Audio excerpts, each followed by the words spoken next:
नमस्कार मित्रों, मैं एसवी भारद्वाज। दोस्तों, राहु एक ऐसा ग्रह है जो रावण जैसे महाज्ञानी का भी दिमाग घुमा सकता है, तो हम और आप तो क्या चीज़ हैं। जी हाँ दोस्तों, ये राहु आपके पंचम भाव में बुद्धि स्थान में गोचर कर रहा है, परंतु दोस्तों ये सुखद एक हैपनिंग होने जा रही है आपकी कुंडली में, तुला राशि तुला लगन के जातकों के लिए। राहु जो कि आपके बुद्धि स्थान पर पिछले 1 साल से गोचर कर रहा है, अब 5 दिसंबर तक यहाँ पर रहेगा। और ये राहु यहाँ से शिफ्ट होने से पहले, चतुर्थ भाव में जाने से पहले आपको कुछ देना चाहता है, कुछ कहना चाहता है। जी हाँ दोस्तों, ये शनि के जरिए, मंगल के जरिए आपकी मदद करना चाहता है। सही मायने में कुछ इस तरह की स्थिति में राहु 2 अगस्त से आ चला है। 27 जुलाई से आपको विदित है कि शनि वक्री होकर राहु की तरफ मूवमेंट शुरू कर देंगे। राहु की ओर शनि का रुख हो जाएगा और शनि चलने वाले ग्रह हैं। जैसे ही राहु की तरफ मूव करते हैं तो राहु भी शनि से प्रभावित होना शुरू हो जाते हैं। इनकी निकटता कुछ दिनों में काफ़ी बढ़ जाएगी। तो पंचम भाव के ऊपर शनि का प्रभाव भी कहीं ना कहीं हमें देखने को मिलेगा। ऐसा नहीं होगा कि शनि राहु के साथ ही युति बना लेंगे।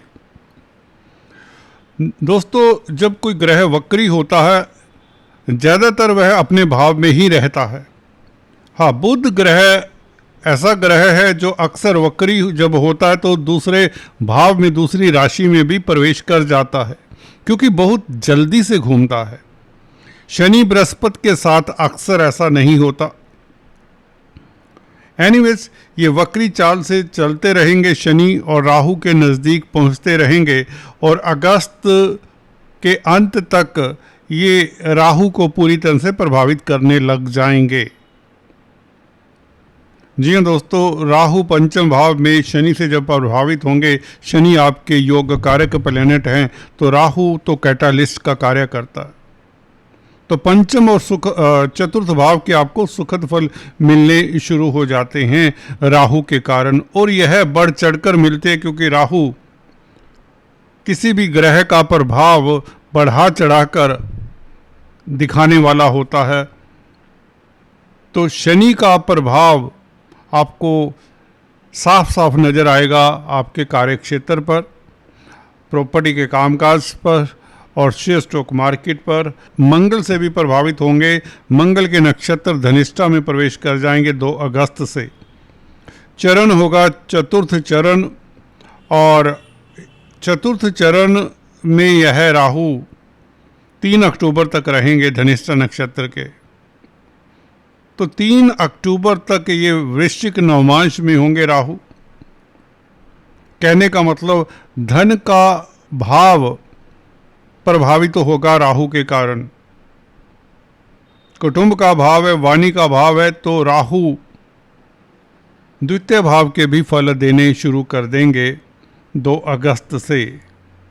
जी हाँ दोस्तों, इसमें कोई विलंब नहीं होगा। सेकंड हाउस सीधे राहु से प्रभावित हो जाएगा। तो द्वितीय भाव तो आपके धन का है, कुटुंब का है, वाणी का है, स्पीच आपकी डिप्लोमेट हो जाएगी। तो सेकंड हाउस में बैठकर स्पीच को प्रभावित तो करेगा। स्पीच आपकी थोड़ी सी लोगों को प्रभावित तो करेगी। हिप्नोटिस्ट से हो जाएंगे आप, लोगों के मन को भी पढ़ने वाले हो जाएंगे इस तरह की स्थिति में। मंगल, जी हाँ दोस्तों, मंगल का भाव है। यूँ तो मंगल का राहु मित्र नहीं है, परंतु दोनों की युति नहीं हो रही दोस्तों। अच्छी बात यह है, राहु मंगल का अगर संबंध हो जाए तो ये अच्छा नहीं माना जाता, परंतु यहाँ पर संबंध नहीं होगा। नक्षत्र में ही राहु प्रवेश करेंगे मंगल के, और मंगल धन भाव के मालिक हैं, तो धन देंगे राहु। कहाँ से देंगे? राहु दोस्तों ऑनलाइन बिजनेस, इंटरनेट इत्यादि के, आर्टिफिशियल इंटेलिजेंस, एआई इत्यादि के कारक हैं। इलेक्ट्रिकल गुड्स के कारक हैं, इलेक्ट्रॉनिक्स के कारक हैं। तो इन क्षेत्रों में अगर आप कार्यरत हैं तो आपको धन भी मिलता है। हालांकि धन सभी के पास आएगा। अगर आप स्पेकुलेशन का कामकाज करते हैं तो धन की स्थिति बहुत बेहतर होने वाली है 2 अगस्त तक, बल्कि 12 अगस्त तक इंतजार करें तो ज़्यादा बेहतर, क्योंकि गुरु धन के कारक अस्त रहेंगे 12 अगस्त तक। फिर भी स्पेकुलेशन से लाभ होना शुरू हो जाता है, क्योंकि पंचम भाव स्पेकुलेशन का, राहु पंचम भाव में स्थित होकर मंगल का प्रभाव देंगे धनिष्ठा के जरिए, तो आपके पास धन आएगा। स्पेकुलेशन से आ सकता है, राजनीति से आ सकता है। हाँ, राजनीति के गलियारों में आपका कद बढ़ेगा, ये बात भी सुनिश्चित हो जाती है। कोई उच्च पद राजनीति में मिल सकता है आपको। पब्लिक का धन आपके पास आने के योग बनते हैं, क्योंकि राहु पंचम भाव में बैठा है। पंचम भाव पब्लिक के भाव से यानी कि चतुर्थ भाव से द्वितीय पड़ता है, तो पब्लिक का धन आने के योग बनते हैं, क्योंकि धनेश मंगल के साथ संबंध हो जाता है राहु का। तो पब्लिक डीलिंग करने वालों की इनकम का ग्राफ बढ़ेगा। अगर आप चार्टर्ड अकाउंटेंट हैं, इंजीनियर हैं, डॉक्टर हैं, कोई भी 1-to-1 पब्लिक डीलिंग का कार्य करते हैं, कोई कंसल्टेंट हैं, कोई एडवाइज़र हैं, कोई टीचर हैं, तो ये स्थिति बेहतर होगी पब्लिक डीलिंग करने वालों के लिए। ये तो 100% होगा ही होगा। तो धन आएगा, स्पेकुलेशन से आएगा, पब्लिक डीलिंग से आएगा, जमीन जायदाद प्रॉपर्टी के सेल परचेज से भी आ सकता है, क्योंकि राहु शनि से भी प्रभावित होंगे। अगस्त या सितंबर में कहीं ना कहीं प्रॉपर्टी की आपकी डील सिरे चढ़ती हुई नजर आती है। अगर आप प्रॉपर्टी को लेकर परेशान हैं, प्रॉपर्टी को बेचना चाहते हैं, प्रॉपर्टी खरीदना चाहते हैं, अपने लिए मकान बनाना चाहते हैं, कोई प्लॉट लेना चाहते हैं, तो मुझे लगता है अक्टूबर से पहले पहले ये आपका काम सिद्ध होता नजर आता है, क्योंकि शनि और राहु की निकटता हो जाएगी। शनि की वेवलेंथ राहु तक पहुंचने लगेगी। जी हाँ दोस्तों, हर ग्रह की अपनी वेवलेंथ होती है, और शनि की वेवलेंथ भी राहु तक तब तक पहुंचनी शुरू हो जाती। तो शनि जो कि 2.5 वर्ष में एक राशि परिवर्तन करते हैं, तो कुछ समय लगेगा राहु को प्रभावित करते हुए। जैसे पीछे मूव करेंगे, शनि तो बली हो जाएंगे, चेष्टा बल बढ़ जाएगा, स्ट्रोंग हो जाएंगे 6ठे भाव में, तो ये चतुर्थ पंचम भाव के भी फल देंगे और आपको शत्रुहंता बनाएंगे। 30 साल बाद यहाँ पर गोचर कर रहे हैं शनि 6ठे भाव में। शत्रु आपके समक्ष टिक नहीं सकते, प्रतिद्वंदी आपका मुकाबला नहीं कर पाएंगे। जितना भी जोर लगा लें आपका नुकसान नहीं कर पाएगा कोई भी प्रतिद्वंदी। हो सकता है कुछ समय के लिए, कई बार होते हैं ना, चांद बदली के पीछे जब छिप जाता तो ऐसा लगता है कि कितने समय रहेगा बादल के पीछे। कुछ उस तरह की स्थिति है, मोमेंटरी स्थिति है, टेम्परेरी फेस है ये। तो आपके शत्रु आपसे परास्त होंगे, कोर्ट कचहरी में आपकी जीत सुनिश्चित करता है। शनि स्ट्रोंग होता है, चेष्टा बल बढ़ता है वक्री होने से। 27 जुलाई से वक्री होगा और 10 दिसंबर तक यह वक्री रहेगा। तो शनि तो योग कारक हैं, शनि के कारण आपकी स्थिति बेहतर होती नजर आ रही है, और मुझे लगता है इस अवधि में, इस वक्री पीरियड में शनि भी आपको कुछ दे सकते हैं। जैसे कि संतान की ओर से कोई आपको सुखद समाचार मिल जाए, प्रॉपर्टी संबंधित कोई सुखद समाचार मिल जाए। और धनिष्ठा की बात कर रहे थे, धनिष्ठा नक्षत्र के तृतीय चरण को भोगेंगे राहु 3 अक्टूबर से। तुला नवांश में प्रवेश कर जाएंगे वृश्चिक नवांश से राहु 3 अक्टूबर से। तो तुला तो आपका लगन है। जी हाँ दोस्तों, आपकी प्रतिष्ठा बढ़ाने का काम करेंगे यही राहु। अगर राजनीति में तो प्रतिष्ठा बढ़ती है, शेयर स्टॉक मार्केट में है तो प्रतिष्ठा बढ़ती है, कोई भी कार्य करते हैं, पंचम भाव त्रिकोण का भाव है, यहाँ पर राहु शुक्र से प्रभावित होंगे, तुला नवांश में होंगे, तो डेफिनेटली कुछ प्रभाव तो होगा ही होगा आपके ऊपर। आपकी पर्सनैलिटी के ऊपर राहु का प्रभाव आ जाएगा। जी हाँ दोस्तों, आपकी पर्सनैलिटी, आपकी अभिव्यक्ति, आपके संस्कार, आपका चाल चरित्र राहु से प्रभावित होगा। इसका मतलब ये है आप डिप्लोमेट होंगे, अपने कार्यों को मुस्तैदी से करने वाले होंगे।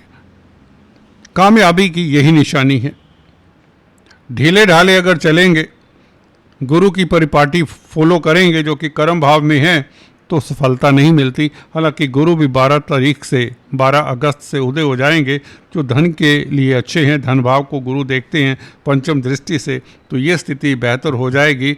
गुरु भी अच्छे, बहुत अच्छे बल्कि, और राहु भी मंगल से संबंध बनाकर सेकंड हाउस का फल दें, ये भी अच्छा। शनि से प्रभावित होंगे तो चतुर्थ और पंचम भाव भी अच्छा। संतान सुख और छात्रों के लिए भी अच्छा, प्रॉपर्टी के लिए अच्छा, पब्लिक डीलिंग के लिए अच्छा, रिस्पेक्ट के लिए अच्छा। और राहु लगन से भी प्रभावित होंगे, लगन का प्रभाव देंगे, कहने का मतलब दिखाएंगे पंचम भाव में बैठकर। तो अचानक से प्रतिष्ठा, उच्च पद मिल जाए, समाज में आपका रुतबा बढ़ जाए। ये होता है अक्सर, राजनीति में तो अक्सर होता देखा गया, नहीं तो कम से कम आपकी कोई लॉटरी लग जाए, धन की स्थिति बेहतर हो। और मंगल आपको बता दें सप्तम भाव के भी मालिक हैं, तो व्यापार में 2 अगस्त से स्थितियां बेहतर हो जाती हैं। 2 अगस्त से रोजमर्रा की आमदन बढ़नी शुरू होती है। 2 अगस्त से दोस्तों नोट कर लीजिए, ये होगा, ऐसे ही होता है। राहु बहुत जल्दी प्रभाव दिखाता है, सडनली एक्ट करता है। शनि प्रभाव देते हैं, राहु अचानक से देते हैं। तो 2 अगस्त आने दीजिए और ये आपकी रोज़मर्रा की आमदन बढ़ा देंगे, और कहीं ना कहीं व्यापार में आपको सफलता और भागीदारी में भी आपको सफलता मिलने के योग बनते हैं। कुल मिलाकर ये थी चर्चा राहु का धनिष्ठा नक्षत्र में प्रवेश किस तरह से आपके द्वितीय और सप्तम भाव को प्रभावित करता है, और शनि से संबंध राहु का डेफिनेटली आपके लिए ज़्यादा बेहतर रहेगा, क्योंकि शनि पंचम भाव के मालिक हैं। तो पंचम भाव स्पेकुलेशन से धन की बरसात वाली स्थिति होगी ही होगी। अगस्त के अंत से शुरुआत होती है मेरे हिसाब से, क्योंकि शनि काफ़ी दूर हैं राहु से। तो सितंबर अक्टूबर में जाकर ये जो फेस्टिवल सीज़न है आपके लिए बहुत बेहतर जाने वाला, धन की किल्लत नहीं होगी। और गुरु भी यही बताते हैं, 12 अगस्त से तो गुरु भी आपके रुके हुए कार्यों को गतिशील करेंगे। आज इतना ही, फिर से मिलते, तब तक के लिए अपना ख्याल रखिए, सब्सक्राइब करना मत भूलें।